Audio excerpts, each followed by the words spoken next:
There you go, brothers, and the occasional sister. That's my houseboat over there. I stayed on that during lockdown, and I still stay on it while my old farmhouse has been made completely livable. We're not too far away from having a kitchen, but I've got a full kitchen on there, so I mostly live on that most of the time. This morning I've got my little bag, and I'm collecting these here. There's hundreds of them, pine cones, and that's got me fire going, which is going right now and keeping it toasty warm inside. All these trees behind me that have all fallen down, there's pine cones, and if you look around here, there's just heaps of them. So it's a source of fuel. I've got my hammer, and each one just gets smacked off the branch. That one's going to die before it comes off. It's not going to give it up. Give it up, mate. Give it up. Come on. Oh, shit. Oh, I think I just hit it the wrong direction. So, this one's actually been under seawater. So, when the tides come in, so it won't burn so well while the fire's going. I'll do that. Anyway, I've got enough for now. Got my hammer. I'm going to come inside and talk to you about us men as providers. Probably quite heavy to carry that. As providers. Women, on the whole, throughout history, how long has Homo sapien been around for? 250,000 years? I don't know, actually. Someone answer that question below, please. As long as we've been around, I think, women have looked to us for a number of things. One is to provide, go out and hunt. One is to protect. So when someone else tries to have their way with them, there's a man that steps in and goes no and clubs them over the head. Or to provide them a shelter. So if you're a woman out there, there's my shelter. It's not very flash, but I can tell you it's a nice place to live. We have had that role forever, and it's kind of changed in the last couple of hundred years, particularly the last 50 years, particularly the last 30 years. Equality, contraception came about, and it freed women up from having children and gave them a chance to get in the workforce, and a good thing. But it hasn't always served us men well, because suddenly our role's been made redundant. Just going to go down here and put some of these wet pine cones on the fire while it's still going to dry them out. Keep talking to you. Emancipated woman. Not a bad thing, but like I said, it hasn't always served us men that well. And that brings me to this morning's conversation about who it is. I'm just going to put the phone here while I stoke the fire up. It's going to stay there right for us. It's going to fall over. I just got off the phone to a guy that's been following my channel forever. A good bloke, I won't say his name. Dairy farmer down south. 3 children, home, mortgage. Works bloody long hours. His day starts at 4:30. Like he gets up at 4:30 in the morning, every morning. And because he's running the whole show, he's often working late at night too. So the phone call this morning was just before I was out there. G'day Clay, I'm in a bad place, mate, I need to talk to you. And on that note, if you're in a really bad place, and I'm in a bad place where you've come to the end and there's a no hope, reach out and talk to me. I'm not too hard to find. claytallstories@gmail.com. Send me a letter and I'll do my best to help a brother out, because that's what I'm here for. It's my purpose in life is to help people. It's actually been so good to me helping a lot of people, because it's given me purpose. Before I used to be very selfish, the rock and roll lifestyle over in Europe. I'll talk about that in a minute too. But so 3 children, got a huge mortgage to pay. Housing's so expensive these days. And his wife come home last night late, exhausted. His meal wasn't there, and there was a note. I'm with a girlfriend. Oh, so he made his own food, went to bed tired. When he woke up this morning, his wife, who come home quite late, lay beside him and said, I want a divorce. He was like, what? What do you mean a divorce? She goes, yeah, I'm not happy. He said, when did this happen? She said, you wouldn't know, you're never here. I said, that's because I've got to work. I work 6 days a week. And on Sunday, I'm buggered. Went well, like that again. So this is not sadly a one-off story. I get it all the time. Bloke in Australia, fisherman, works on a prawn boat. I actually reckon that'd be a cool job. I'll park up here and keep talking. Same thing happened. Got the house, got 2 children. He's actually talked quite publicly about this, so his name's Wayne, so I can say his name. got a couple of kids, and him and his wife, they bought a place together. She had a little bit of money when they came together, and he started working on this boat, doing long hours, making really good money, and she couldn't get a job in her profession. She worked as an editor, doing editing, writing editor, and she couldn't get any because the book market's really changed right now. Everything's gone online. Still a market there for editors, but she just couldn't get work. She was at home, becoming a bit low, and then she started seeing, I don't know who it was, some other guy, don't know the full story about that, but it started having an affair, and that started to fulfill her emotional needs, which weren't being fulfilled because her man was working these ridiculously long hours on the prawn boat. Point being is this: women want us to be their providers and their protectors, but often it bites us in the bum. And it's not just guys working on prawn boats or farmers. It could be a YouTuber, it could be a musician, it could be anything. It could be a plumber, an electrician. You're working the long hours and you're not putting the time in your relationship because you can't, because you've got to pay the mortgage. This is why I'm a great fan of both couples working. That doesn't always necessarily work either, because while you're working on your job as a prawn operator, your wife might start banging, I don't know, Johnny that works in bloody sales, or Alan that's a engineer on the boat that comes in where they see somebody and something sparks. I feel that most women always look at us men to see what they can get from us in the relationship, emotionally, monetary, the things they can get, whatever it is. And sometimes they just attracted to bad boys. They're just horrible blokes that fuck around and don't give a fuck, and that's an attraction too. It really has a lot to do with, I think, how they were raised with their fathers and what they did get and what they didn't get, and they try to replace that. I don't really know. I'm just sort of banging that out there in my head, like from my past experience. But when I was a musician, I had a lot of younger woman girlfriends that had bad relationships with their dad, and I couldn't help but looking back and thinking I was the daddy. Might have been 10 or 15 years difference. So all that aside, this channel is to bring solutions to problems, and I really cannot offer a real solution, but I'm putting it out there that all of you guys that are watching, that are in relationships that are steady and successful and that work, to write below and share with the brothers what it is that you've found that's kept your partner happy, kept the balance in the workplace, and made it so you've had quality time together and gone on. Was it you chose not to have children to take that pressure off your relationship? I know that my friend Arb has a fantastic relationship with his wife, and he never had children, and both of them are passionate about health and good eating, and both have good work ethics, and Arb loves mountain biking. That's his passion. He's a builder by trade, and a fantastic builder, and in his weekends he always makes time for his passion, and his wife and him share that together, and they've got a great relationship. She works as a professional masseuse.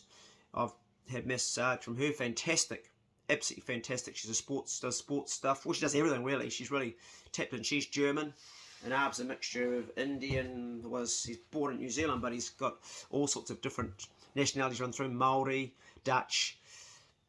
He's a real mixed bag, and he's the sort of guy that I'm just going to touch my phone because it's gone out of focus a bit there. I think I need to change my position. I'll go outside of the deck. I'll sit right here. It's bad lighting. Anyway, getting back to the solution to the problem, which I don't really have one for because I never got married, and maybe that is the solution to the problem. Don't ever get married.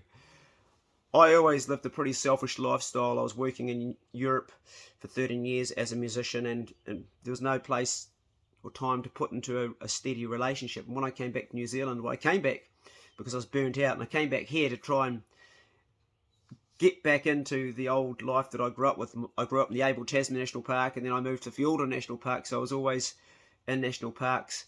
My father was a ranger with the Parks Board. That was before it was DOC. It was quite different back then. They were known as, I think you used to call them Yogi Bears, all the rangers, and it was quite different to what it is today. There was less administration and more just out in the field doing stuff. My dad, yeah, he was my hero as a kid growing up, and his relationship with my mother failed, like so many relationships with couples, and so I grew up at the age of 10 with split parents, dad in Fiordland and my mum now in Christchurch, and thinking I don't ever want to have that, that's no fun, and consequently I never committed to a woman to get married. I've had a few women ask me to marry them or leave them, make a decision. I've said, well, see you later, and some of them have stayed with me, some of them haven't, but on the whole I've pretty much been a lone wolf most of my life. I haven't shirked my responsibilities.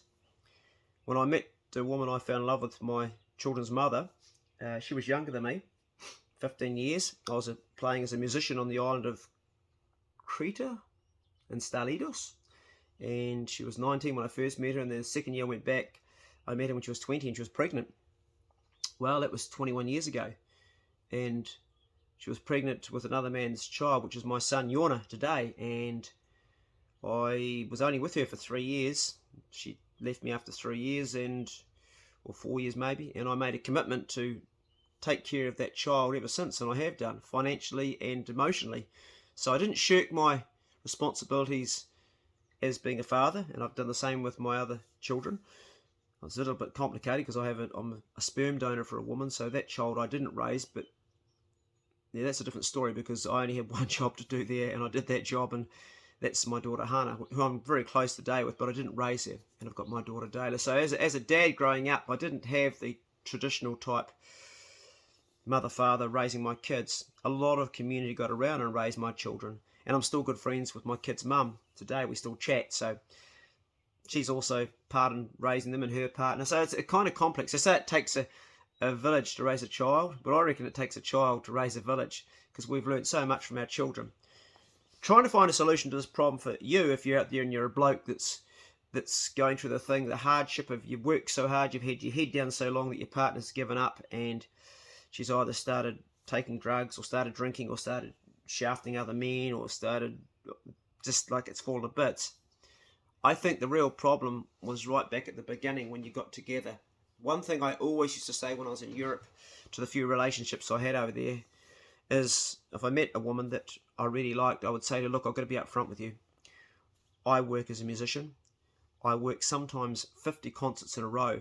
That's actually a fact. From 1991 to 2005, I did 3,159 shows on my books. When I say on my books, that means gigs that I got paid for, that I paid taxes on, that I worked. You would do the maths on that. You've got to do sometimes up to 50, even 60 shows in a row without a break, and then take a break for 3 or 4 days and do that again. So I was working very hard, to the point I actually damaged my body considerably.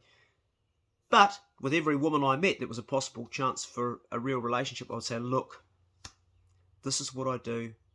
I can't make any promises. I'm in a situation where there's hundreds of women in front of me every night. I'm a musician. I'll be in a different town every night. I can't possibly take you with me. I did actually travel with one woman from East Germany, Anke, and she was fantastic. And she understood that.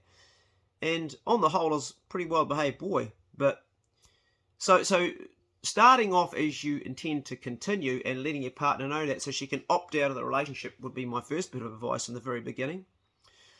If you want to be a YouTuber, I mean, as a YouTuber, I don't live with a woman. I've been living alone forever. And as a YouTuber, it's bloody hard on your partner because you're always engaging an audience. You're always giving so many people your time. You're having to answer emails. You're having to answer messages. You have, and the bigger you get, the more people you have. And eventually you need administration to do your Instagram and your Twitter. I don't have a Twitter. Your TikTok. I do have a TikTok because it helps sell my music and it's fun. What else? Facebook takes a lot of time. And of course the YouTube channel itself. And then you've got your platforms. Like for me, it's Patreon. That's how I make a living, as Patreon. It's a 24-hour job. Last night I got to bed at 12 o'clock. And then I woke up at 3 in the morning to set a scheduled time because I was waiting for my video to upload. And I scheduled it for 5 o'clock in the morning, of which my patrons would have watched this morning. That was a snap vlog done yesterday. So and then I got up again early to start editing. And then I came down here and I made this video for the second channel. So being a YouTuber it's Sunday. Most people have their day off. I'm making a video now and I've worked this morning. I won't say 24 hours around the clock, but every moment you've got to be wired into working on your digital footprint, because without it, and today, it's so competitive and so difficult to be in that field. I would make way better money if I just stopped it and started being a musician. But I love doing it. I love my work. I never ever feel lonely because I've always got you guys to talk to, the camera. I know that I'm going to have, at least on a video, if I put it on the Broadcheck Club, well, I know it's going to get 300 or 400 people listening to it. That's a big audience. You put 300 or 400 people in front of you, that'll be the first day. And I know if I do it on my main channel, it'll get maybe 12,000 people listening to it in the first 2 or 3 days, particularly if it's a hunting video. So I'm not lonely. I'm sharing my life and I'm sharing my passion, what I'm passionate about, but it takes me away from other things. So the relationships I really do look after is the relationships with my children. The relationships with my children are really important because there's only one chance at that, and I have good relationships with my children. That's the most important relationship to me at this stage in my life. And anybody else would have to understand that this is what I do. So for you guys that are either in a position now where your wife's going, I'm just not being satisfied, you're just not fulfilling the needs of me, I need to find that elsewhere, this relationship's not working. You probably need to rewind the clock and say, hey, remember when I first met you, what I was doing? Remember our dream we wanted? Remember we talked about getting a house? How did you think it was going to come about? How did you think we were going to raise our children? Children cost so much. How did you think that I was going to ever possibly be able to do this? If she's bringing in as much money as you and she's working just as hard and she's gone having an affair, then there's something wrong with either your chemistry or there's something underlying a trust issue or something else that you probably either know about or don't know about. Quite often it's a shock to men because us men, we're so busy at like putting our head down doing that one job, focusing, that we don't focus on other things. There's no straightforward answer. I've never been married. I've never been living with somebody for a huge length of time. I've always enjoyed my own company and sharing it with a woman occasionally, but realistically, this solution is going to be a difficult one to find because we're in a very, very new age right now with work, equality. I was going to say masculine toxicity. Toxic, how do you say that word? Toxic masculinity. I can't. Help me out. I was dyslexic as fuck, as you guys know. You know the word I'm trying to say, which really makes it hard for us men. I think you know what I mean. If you are married, if you have had a problem with it, but you've found a solution, share it on the channel, somebody else. I don't think there's one straightforward answer to that, but it's an interesting topic to open up. Your thoughts. Go steady. I'm going to go and collect some more pine cones and get this fire cranking. See you later. She broke a mooring line yesterday. I put a new one in this morning here, but she broke it in the wind.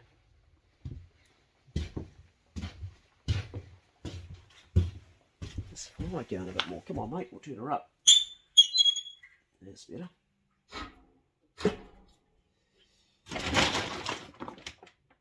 So yeah.